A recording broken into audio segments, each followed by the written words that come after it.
Gimana guys, puasanya lancar? Apa baru mau sahur nih jam segini? Welcome back to Ginosis alias Cakradiva dalam pembahasan alur cerita si Shinji Ashura episode keempat. Jadi hari ini episodenya itu langsung terobos sampai tamat guys. Jadi episode 4 sampai episode 9. Ya moga aja nanti ada fansub yang bisa bikin subnya cepet gitu ya. Jadi Cakradiva bisa Ginosis juga bisa langsung bikin secepatnya gitu ya guys ya. Nah di episode kali ini kita akan melihat Yoyu akhirnya bakal edan-edanan ya guys ya.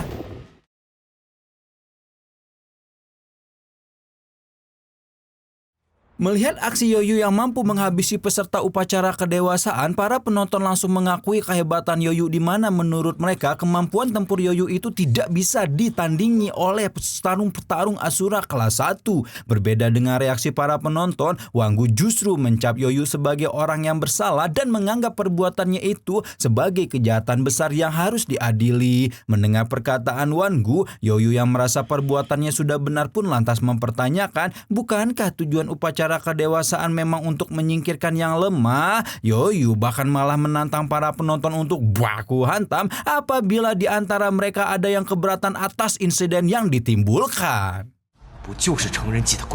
Mendapati Yoyu malah menantang dengan berani, para penonton pun semakin ribut-ribut lagi dan berkomentar bahwa pemuda kuat di tengah arena itu sedang mencari jalan kematiannya sendiri. Tidak berselang lama majulah seorang penantang bernama Tatar, di mana sebelum bertarung dia menanyakan identitas Yoyu terlebih dahulu sehingga Yoyu akhirnya mengaku bernama Yoyu Sigur yang berasal dari klan besi kasar. Mendengar ini petarung yang menantang Yoyu pun menyadari bahwa suku atau klan yang disebut Yoyu adalah klan yang dikabarkan menghilang 1 tahun lalu. Tanpa mempedulikan ocehan dan tanggapan si penantang, Yoyu segera membakar jiwa bertarungnya sehingga terjadilah baku hantam di antara mereka. Akibat dari baku hantam tersebut, petarung kelas 1 yang menantang Yoyu itu pun harus kehilangan nyawa dalam sekejap sehingga hal tersebut semakin mengejutkan para penonton termasuk Wanggu. Mereka tidak menyangka bahwa pemuda bernama Yoyu itu akan sekuat ini sehingga hal tersebut langsung dilaporkan kepada Rajaku. Sementara itu Yoyu yang kini sadar dirinya telah menjadi trending topik di arena upacara kedewasaan Ashura malah terlihat sangat puas dan semakin tertantang untuk mengirim para penantangnya ke alam kematian. Setelah menghabisi beberapa penantang dengan begitu mudahnya, Yoyu tampak menunggu calon penantang berikutnya. Sementara itu para penonton kembali berkomentar karena sudah berhari-hari belum ada juga yang bisa mengalahkan Yoyu. Di sisi lain, Kiyu tampak sangat terkesan dengan kehebatan Yoyu, tapi pada waktu yang bersamaan itu juga dia mulai mengkhawatirkan apakah keberuntungan Yoyu itu akan membuatnya baik-baik saja. Tapi tidak berlama-lama, Yoyu dan semua orang dikejutkan dengan kemunculan sosok Rajaku yang sengaja datang untuk mengadili Yoyu setelah menerima laporan.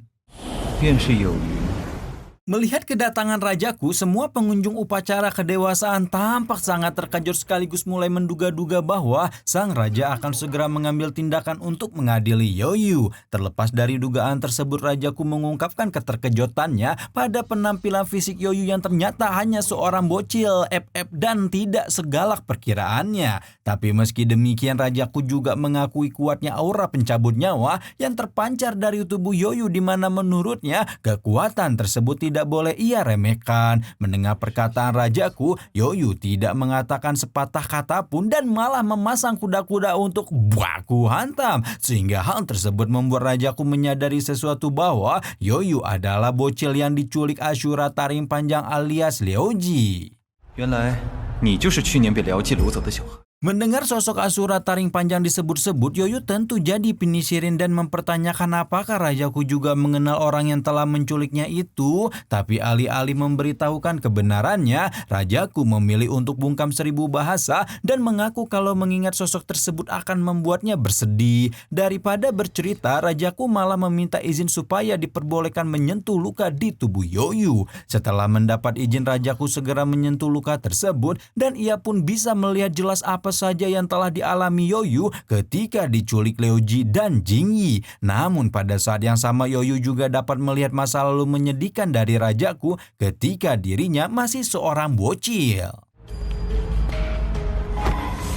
Jadi ceritanya Rajaku kecil selalu diperlakukan kasar oleh ayahnya akibat sikapnya yang memilih hidup seperti anak perempuan. Padahal dirinya terlahir sebagai anak laki-laki. Meski disiksa sedemikian kali berkali-kali, Rajaku kecil tidak pernah menyerah untuk hidup sebagai anak perempuan hingga suatu hari ia nekat memotong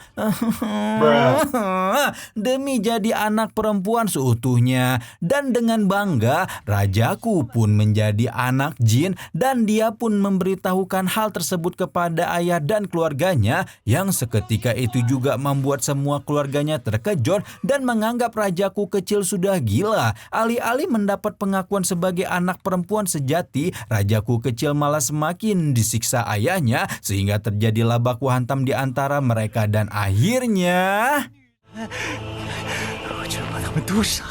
usai menghabisi seluruh keluarganya, Rajaku kecil tertawa terbahak-bahak merasa puas karena sudah mulai detik ini tidak ada lagi yang bisa mengatur-ngatur hidupnya. Namun sesaat kemudian dia tiba-tiba dikejutkan dengan kemunculan Liuji yang seketika mengajaknya untuk baku hantam sampai diculik ke kapal perang kuno. Sama halnya seperti yang dialami oleh Yoyu, Rajaku kecil juga berkali-kali mengalami hidup dan mati akibat pertarungan dengan Liuji, di mana setelahnya dia juga selalu diobati dan diberi motivasi oleh sosok Jingyi. Namun pada suatu hari, Rajaku nekat melukai tubuh Jingyi hingga akhirnya dia bisa kabur dari tempat penculikan. Kembali ke saat ini, sekarang Rajaku sudah selesai menyentuh tubuh Yoyu, di mana seketika dia mengatakan bahwa jumlah kematian yang dialami oleh Yoyu ternyata sangat banyak. Pada saat yang sama, Yoyu juga mengungkapkan keterkejutannya atas semua penderitaan yang dialami oleh Rajaku semasa kecil. Mendengar ini, Rajaku kemudian menanggapi bahwa pertemuan dirinya dengan Yoyu adalah sebuah takdir yang tidak bisa dihindari. Berhubung sekarang mereka berdua sudah saling mengenal masa kala masing-masing, Rajaku kemudian memutuskan bahwa Yoyu dinyatakan tidak bersalah atas insiden berdarah di upacara kedewasaan Asura. Mendapati keputusan itu, semua petarung Asura yang hadir di arena pertandingan tentu terkejut-kejut, tidak menyangka bahwa sang raja akan membuat keputusan tersebut dengan begitu mudah. Di sisi lain, meski Rajaku telah menyatakan Yoyu tidak bersalah, dia ingin coba menguji langsung kekuatan yang dimiliki Yoyu setelah menerima banyak pelatihan hidup dan mati dari Liuji dan Jingyi. Tanpa basa-basi, sosok Rajaku ini pun langsung melayangkan tinju mematikan kepada Yoyu hingga akhirnya tubuh Yoyu pun terlempar keluar menembus dinding ruang pertandingan. Mendapat perlakuan mengejutkan seperti ini, tingkat emosi Yoyu tentu jadi naik, di mana seketika dia sangat bertekad untuk membalaskan dendam atas kematian Siyu. Dengan amarah yang meluap-luap, Yoyu lantas segera melakukan penyerangan balik kepada raja hingga akhirnya mereka pun terlibat baku hantam. Namun saat baku hantam itu berlangsung, tubuh Yoyu sengaja dimasuki racun ungu milik Rajaku sehingga menyebabkan wajahnya menjadi bengkak-bengkak. Setelah memberi racun, Rajaku merasa akan mampu mengalahkan Yoyu dengan racun tersebut, tapi sesaat kemudian dia tiba-tiba dikejutkan dengan serangan balasan dari Yoyu yang seketika berhasil menangkal racun tersebut dengan tetesan darah Rajaku sendiri. Tidak terima racunnya ditangkal, Rajaku kembali melakukan penyerangan sehingga baku hantam di antara mereka pun terus berlanjut. Setelah beberapa waktu, Rajaku menghentikan pertarungan di antara mereka dan mengungkapkan bahwa pertarungan barusan hanya merupakan sebuah sapaan untuk menguji coba kemampuan Yoyu dan mereka pun imbang dalam hal kekuatan. Mendengar ini, Yoyu jelas saja tidak terima dan bertekad ingin mengalahkan Rajaku demi membalaskan dendam kematian temannya Siyu. Yoyu bahkan dengan berani menyalahkan Rajaku atas kematian Siyu, tetapi hal tersebut langsung ditentang Raja bahwasanya kematian Siyu itu adalah pilihannya sendiri dan juga sudah sesuai dengan aturan yang berlaku di bangsa Asura. Tidak hanya itu, rajaku juga mengatakan bahwa Siyu secara tidak langsung telah membantu Yoyu menjadi dirinya sendiri saat ini, tetapi sekarang raja mulai mempertanyakan apakah Yoyu hanya bisa membalas temannya itu lewat kematian secara acak. Oleh sebab itulah rajaku menyarankan supaya Yoyu tidak menyia-nyiakan keterampilan bertarungnya yang dimilikinya dan menantang supaya Yoyu menjadi seseorang yang berdiri setara dengan dirinya, alias sama-sama menjadi Raja Asura. Bahkan rajaku langsung menyuruh Yoyu untuk menemui dua Raja Asyura lainnya dan mendapatkan pengakuan dari mereka. Jika Yoyu telah mendapatkan pengakuan mereka, Yoyu boleh kembali untuk mengajukan petisi di mana nantinya secara perlahan dia akan mendapatkan calon rakyat dan diangkat menjadi raja keempat. 记住，战绩就是一切。 Singkat cerita, malam pun tiba. Pada malam itu juga, Yoyu tampak bimbang gundah gulana memikirkan tindakan apa yang harus ia lakukan untuk menanggapi tantangan dari rajaku. Sesaat kemudian Yoyu tiba-tiba melihat bayangan Siyu datang menghampiri dan memberi saran atas permasalahan yang tengah dialaminya. Di mana saran yang diberikan oleh Siyu itu berupa sebuah ide untuk mengubah aturan Asyura yang berlaku selama ini. Jika aturan yang ada saat ini tidak berhasil dia ubah, maka Yoyu akan berusaha untuk membuat aturan yang baru. Setelah pembicaraan selesai, bayangan Siyu pun berangsur pergi meninggalkan Yoyu yang lantas dilanda kesedihan mendalam. Dan saat Yoyu tenggelam dalam kesedihan itu, tiba-tiba tiba-tiba saja Qiyu memeluk Yoyu dari belakang untuk menghiburnya supaya tidak terlalu bersedih. Jadi ternyata Qiyu ini sedari tadi diam-diam mengintip untuk mengamati tindak tanduk Yoyu yang sedang menyendiri di tengah keheningan. Dan karena Qiyu merasa Yoyu baru saja mengalami halusinasi melihat temannya yang bernama Siyu, maka ia pun memutuskan untuk keluar dari persembunyian dan menghibur Yoyu yang dianggap terlalu bersedih. Namun di sisi lain tindakan Qiyu ini tentu membuatnya Yoyu terkejut setengah mati sehingga ia akhirnya harus memberikan penjelasan sekaligus mengucapkan kalimat penting yang membuat Yoyu bergegas untuk menemui dua Raja Asura.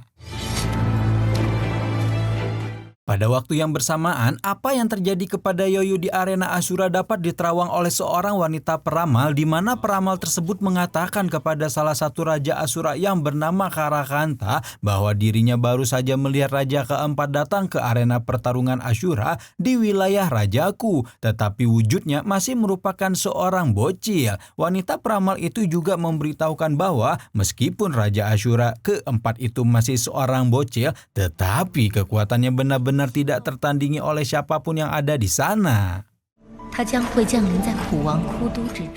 Mendengar perkataan wanita peramal tersebut, Raja Karakanta lantas mempertanyakan apakah dengan munculnya Raja keempat bangsa Asura akan bisa kembali ke istana surga. Pertanyaan itu pun lantas dijawab oleh si peramal bahwasanya kembali ke surga mungkin saja dapat terjadi di masa depan dan Raja keempat ini akan memainkan peran yang sangat penting dalam membawa Asura ke surga. Tapi meski demikian peran Raja keempat itu tidak akan berhasil tanpa adanya keterlibatan dari Raja Karakanta dan dua Raja Asura lainnya. Usai mengatakan hal itu, wanita peramal yang punya nama Shin Yu ini lantas bertanya apakah Raja Karakanta tertarik untuk bertemu dengan Raja keempat. Hal itu pun lantas dijawab bahwa ia sangat tertarik dan pasti akan segera bertemu dengan Raja keempat alias Yoyu. Berpindah ke tempat lain, kini kita diperlihatkan dengan suasana di istana Raja Vimalacitra, di mana saat itu para pengawal istana baru saja menangkap beberapa dewa surga yang telah mereka kalahkan dan ditangkap. Di mana sesaat kemudian Raja Vimalacitra mengadakan sesi jamuan makan malam yang mana daging makan malam tersebut dari dewa surga yang sebelumnya ditangkap. Sambil mukbang daging dewa surga, mereka mulai membahas-bahas tentang Yoyu dikabarkan mengamuk di arena Asura, sehingga perkataan itu langsung direspon oleh para bawahannya yang memberitahukan bahwa Yoyu adalah Asura muda yang memiliki kekuatan luar biasa dan sudah berhari-hari belum ada seorang pun yang bisa mengalahkannya. Percakapan pun tersebut lantas membuat seorang bawahan mempertanyakan apakah mereka perlu menangkap Yoyu untuk raja, tetapi hal itu langsung ditolak oleh Raja Vimalacitra.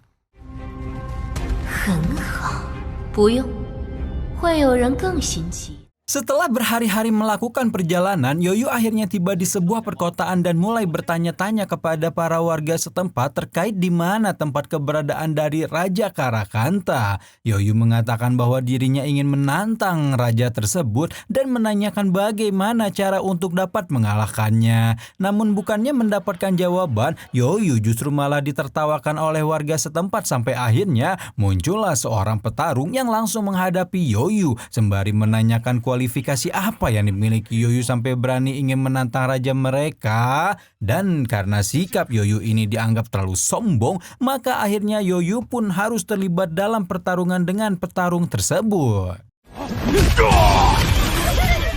Akibat dari pertarungan tersebut, Yoyu unggul 1 poin dari si petarung, tapi sesaat kemudian ia dikejutkan dengan petarung lainnya yang muncul menyusul sembari melemparkan senjata kepada Yoyu. Beruntung Yoyu dapat menghindari serangan petarung kedua, bahkan ia sampai mematahkan senjata orang tersebut sehingga membuat lawannya itu menjadi terkejut-kejut. Tak mau berurusan lebih lama dengan mereka, Yoyu bergegas pergi dari tempat tersebut, tapi sebelum pergi ia sempat diberi info bahwa tidak ada seorang pun yang mengetahui alamat dari Raja Karakanta karena raja tersebut tidak pernah menetap di suatu tempat. Mendapat info ini, Yoyu pun mengatakan bahwa hal itu bukan masalah baginya karena dia bisa mencarinya sendiri sampai ketemu.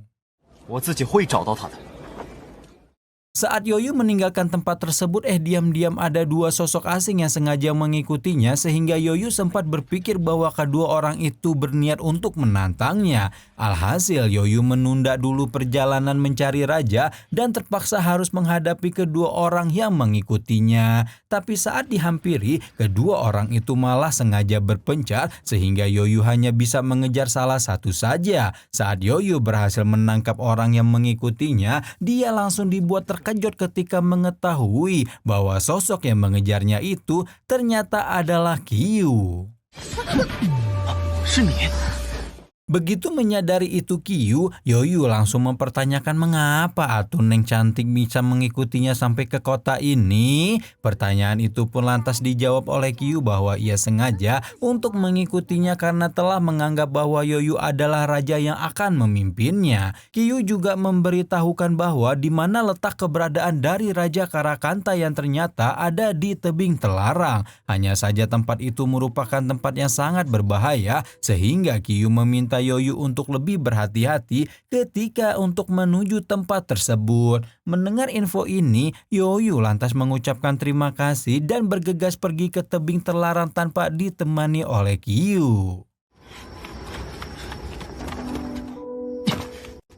Setibanya di tebing terlarang, Yoyu langsung kena jebakan Batman yang dipasang di tempat tersebut, di mana saat itu kaki Yoyu langsung terikat di sebuah rantai yang kemudian menarik tubuhnya sejauh beberapa meter. Beruntung Yoyu dapat melepaskan diri dari cengkraman rantai yang menjebaknya, tetapi setelahnya dia langsung dihantam jebakan lainnya sampai bagian tubuhnya mengalami luka. Yoyu bahkan mendapat serangan dari batu super jumbo yang entah dikendalikan siapa, hingga akhirnya dia pun terlempar jatuh ke bawah tebing.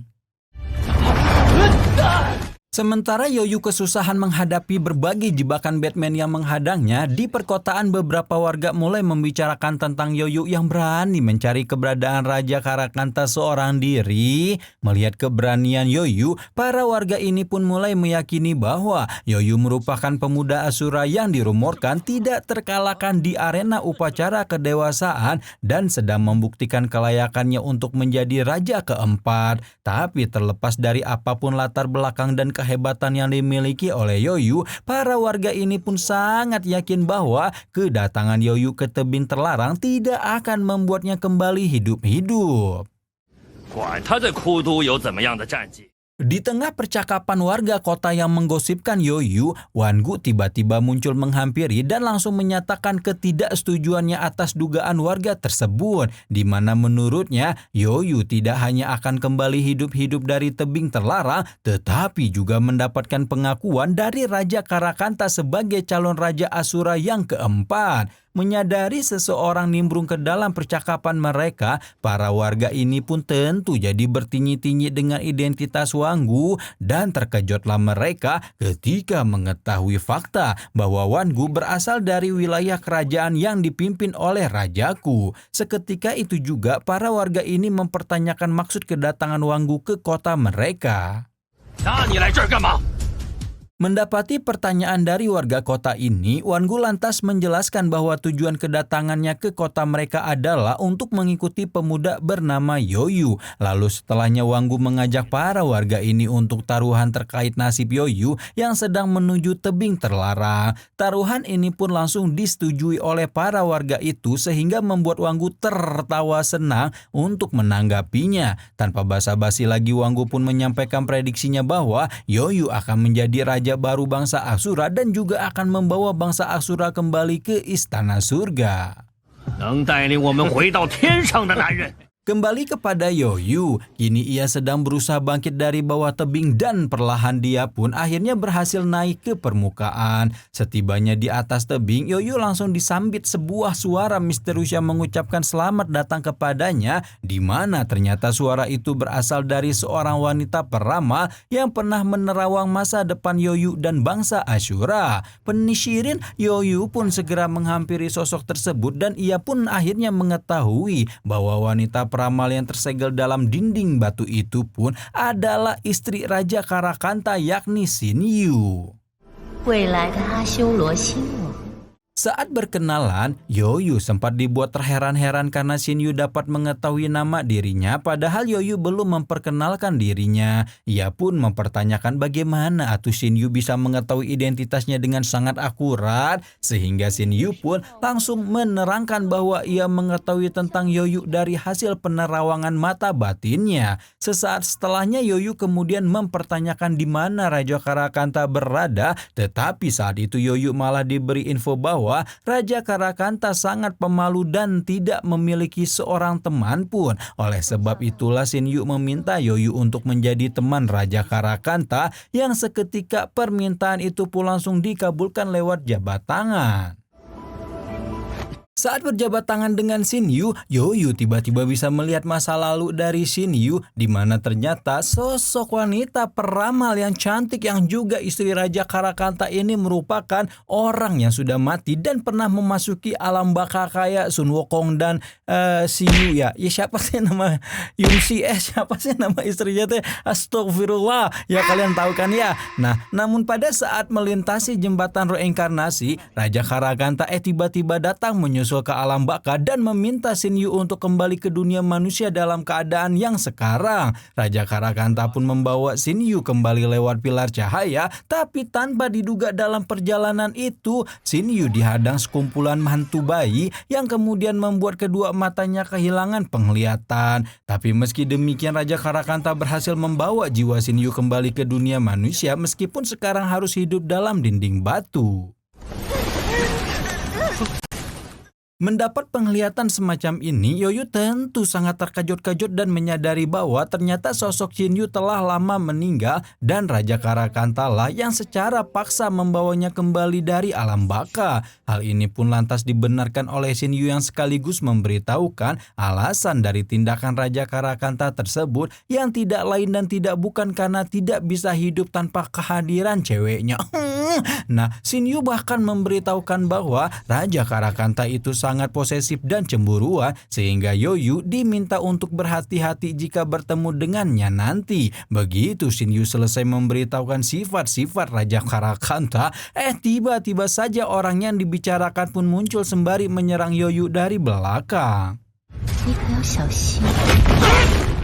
Seolah tidak rela Yoyu mengobrol empat mata dengan istrinya, Raja Karakanta langsung melampiaskan amarahnya kepada Yoyu, di mana saat itu dia juga mengenali bahwa Yoyu adalah calon raja keempat yang telah diramalkan. Entah tidak ingin membiarkan Yoyu jadi raja keempat atau hanya ingin menguji seberapa besar kekuatan yang dimilikinya, Raja Karakanta terlihat sangat bertekad untuk mengalahkan Yoyu dan menyerangnya terus-menerus seperti orang kesetanan. Sama halnya seperti Raja Karakanta, Yoyu yang tidak ingin kalah dalam pertarungan pun meladeni sang raja sehingga pertarungan di antara mereka berlangsung sangat sengit.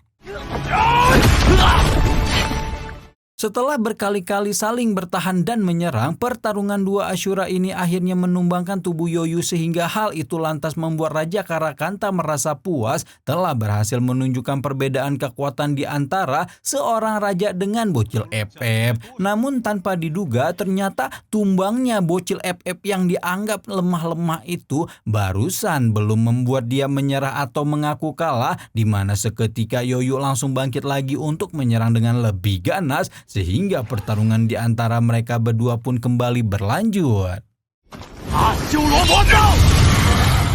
Saat pertarungan kali ini berlangsung, Raja Karakanta sempat dibuat terluka oleh serangan Yoyu sehingga hal tersebut cukup membuat sang raja tertarik pada keterampilan bertarung lawannya itu. Tapi sebagai akibatnya Yoyu lantas dibuat merasakan keganasan pusaka berlian patah hati andalan raja sehingga dia pun sempat tumbang lagi sebentar dan tidak bisa melakukan perlawanan. Tapi sesaat kemudian Yoyu yang masih belum mau mengalah itu pun bertekad untuk melanjutkan pertarungan dan bahkan membakar jiwa bertarungnya sehingga menjadi lebih kuat lagi. Melihat situasi ini, Raja Karakanta pun terkejut sedangkan Shinyu berkata kepada sang raja bahwa ia harus menghentikan pertarungan dan mengakui kehebatan Yoyu. 终于让你等到了值得一战的人了。 Setelah jatuh berkali-kali, Yoyu tampak tidak berdaya dan tidak lagi melakukan perlawanan karena terkena hantaman senjata pusaka raja. Situasi ini pun lantas membuat Raja Karakanta dengan lantang mengatakan bahwa Yoyu tidak memenuhi syarat untuk mengalahkannya ataupun untuk menjadi raja keempat. Namun tanpa diduga Yoyu yang belum mau mengalah pun akhirnya mencoba bangkit lagi, membakar jiwa bertarungnya sedemikian rupa sampai menjadi lebih kuat. Hal ini pun jelas saja membuat Raja Karakanta sangat terkejut, sedangkan Shinyu berkata kepada raja bahwa terapi manusia sangat layak untuk diperjuangkan. Terlepas dari semua itu, Yoyu dan Raja Karakanta pun meneruskan pertarungan mereka dengan lebih sengit lagi. Akibat dari pertarungan itu, Yoyu memuntahkan seteguk cairan merah dan ia pun dipukul mundur raja sejauh beberapa meter. Tapi bersamaan dengan itu, Yoyu kini mulai menyadari adanya suatu keanehan di mana ia menemukan senjata raja tiba-tiba berubah wujud dari bentuk senjata yang ia lihat sebelumnya. Mendapati situasi ini, Yoyu juga akhirnya menyadari bahwa dia tidak akan berhasil melawan Raja Karakanta dalam jarak dekat sehingga ia pun memperbesar jaraknya dengan raja dan melakukan penyerangan dari jarak yang lebih jauh.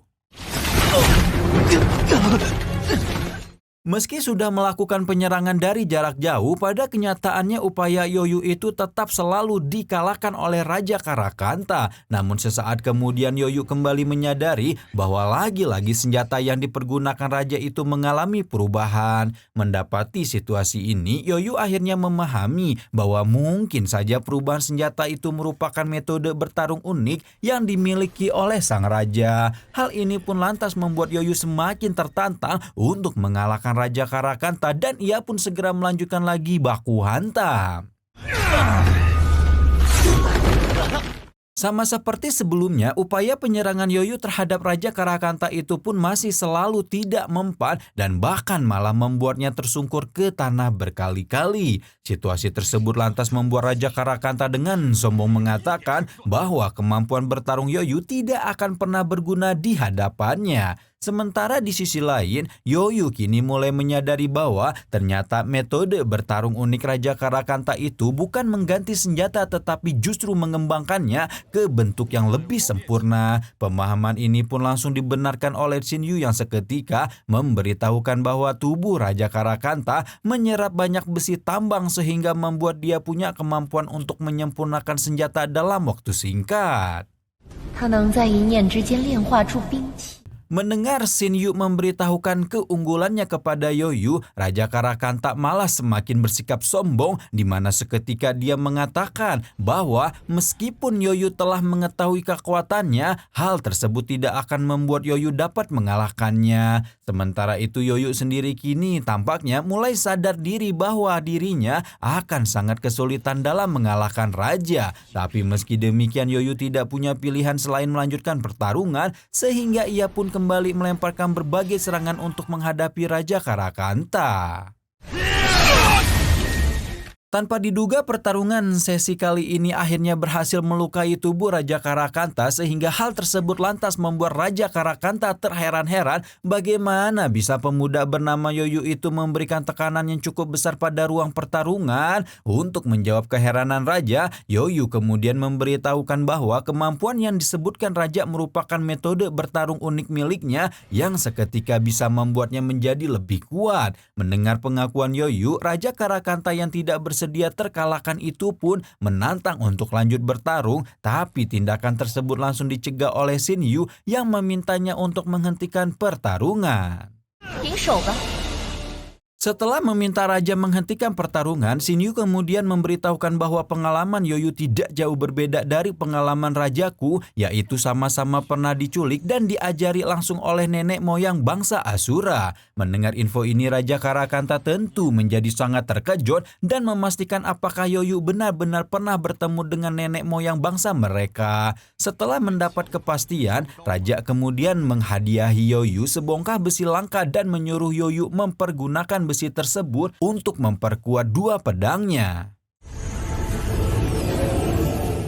Usai memberikan hadiah itu, Raja Karakanta lantas menyuruh Yoyu untuk segera pergi meninggalkan tebing terlarang, tetapi sebelum pergi, Raja mengingatkan Yoyu supaya dia berhati-hati ketika bertemu dengan Raja Vimala Citra nanti. Karakanta memberitahukan bahwa sosok Vimala Citra alias Raja Yuan itu merupakan orang misterius yang sangat kejam yang jika Yoyu sampai lengah sedikit saja, maka dipastikan ia berakhir dengan nasib malang. Setelah mendapat info ini, Yoyu kemudian bergegas pergi dari tebing dan bersamaan dengan itu, Xin Yu diam-diam mengatakan bahwa Yoyu harus terus menjadi lebih kuat sampai terwujudnya sesuatu yang pernah ia ramalkan.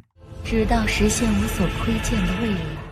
Beberapa hari kemudian Yoyu akhirnya tiba kembali di area perkotaan. Sementara itu Wangu dan Qiyu tampak sedang menghabiskan waktu di sebuah kedai kopi. Pada saat itu Qiyu menegur Wangu untuk tidak memboroskan uang taruhan yang diperdagangkannya, tetapi Wangu malah mengabaikan teguran itu dan meyakinkan Qiyu bahwa taruhannya atas nasib Yoyu yang pulang dengan selamat akan segera menjadi kenyataan. Tidak berselang lama, Wangu dan Qiyu pun melihat sosok Yoyu melintas di depan kedai sehingga mereka terburu-buru untuk segera mengejarnya. Saat pengejaran itu, Qiyu sempat kehilangan jejak Yoyu yang berjalan terlalu cepat sehingga hal tersebut membuat dia berpikir bahwa yang dilihatnya itu bukanlah sosok Yoyu. Tapi sesaat kemudian Wangu lantas menjelaskan bahwa Qiyu tidak salah lihat orang sekaligus memberitahukan di mana posisi Yoyu saat ini. Namun ketika Qiyu hendak mengejar Yoyu kembali, Wangu tiba-tiba mencegahnya sembari mengatakan bahwa saat ini gerak-gerik Raja keempat itu sangat aneh dan misterius sehingga menurutnya akan lebih aman jika mereka memberi sedikit jarak dengan posisi Yoyu.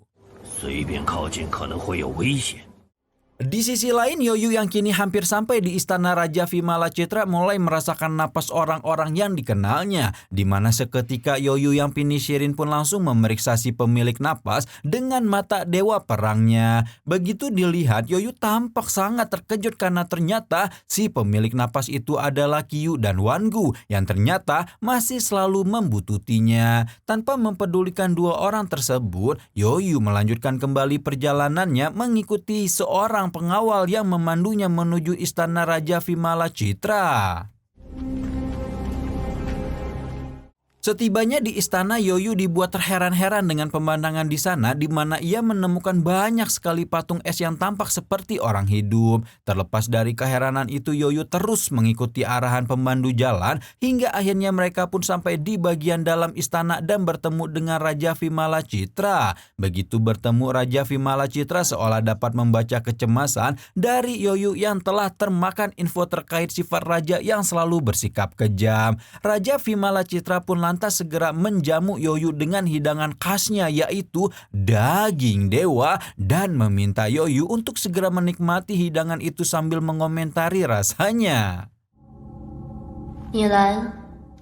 Saat perjamuan berlangsung, Raja Vimala Citra mulai membahas tentang Jing Yi dan Liu Ji, sehingga hal tersebut tentu membuat Yoyu penisirin apakah Raja Asyura yang satu ini juga mengenal nenek moyang bangsa Asyura. Dan yang mengejutkan, ternyata Raja Vimala Citra merupakan teman lama Jing Yi dan Liu Ji yang datang ke dunia fana dengan kapal perang kuno saat diusir dari surga. Dengan kata lain, Raja Vimala Citra adalah salah satu anggota dari 99 hatu legendaris yang merupakan leluhur bangsa Asura. Setelah bercerita panjang lebar, Raja Vimala Citra kemudian meminta Yoyu untuk segera menikmati hidangan yang dia persiapkan sendiri.